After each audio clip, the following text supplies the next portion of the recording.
Alright, nearly a week after the conclusion of the 2025 NFL Draft, stories continue to emerge about prospects who received prank phone calls on presumably private numbers about being selected. Add running back Ashton Jeanty to that list, though his story has a bit of a twist compared to others reported.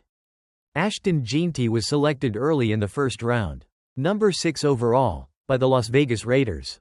According to Jeanty, he received a prank call about 30 minutes after he had already been officially drafted by the Raiders. The caller reportedly claimed that the Raiders had just traded with the Dallas Cowboys, and as a result, Jeanty was now going to the Cowboys. Jeanty shared his reaction to this unusual claim on the Stacking the Box podcast. He said his, quote, fake news detector immediately went off.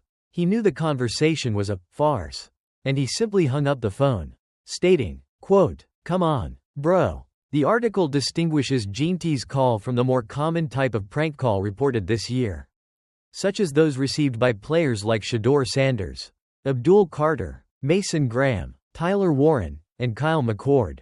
Those calls typically happened before players were officially selected and involved someone impersonating NFL personnel, telling the prospect they were being drafted by a specific team.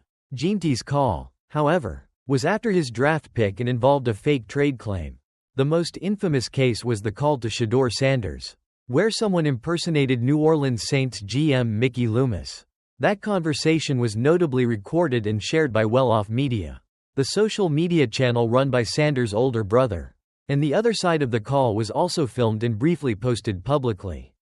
The prankster was eventually identified as the son of Atlanta Falcons defensive coordinator Jeff Ulbrich, leading to significant consequences, including a $250 fine for the Falcons organization and a $100 fine for Ulbrich for failing to securely protect sensitive contact information intended only for NFL personnel and team executives. In summary, Ashton Jeanty, drafted by the Raiders at number 6 overall, also received a prank call shortly after being selected, involving a fake trade claim to the Cowboys. His quick reaction shows he wasn't fooled by the attempt. This story highlights the variety of prank attempts during the draft process and contrasts with the pre-draft calls that caused more confusion for prospects and had actual NFL-level consequences in cases like the widely publicized Shedeur Sanders incident and the subsequent league fines.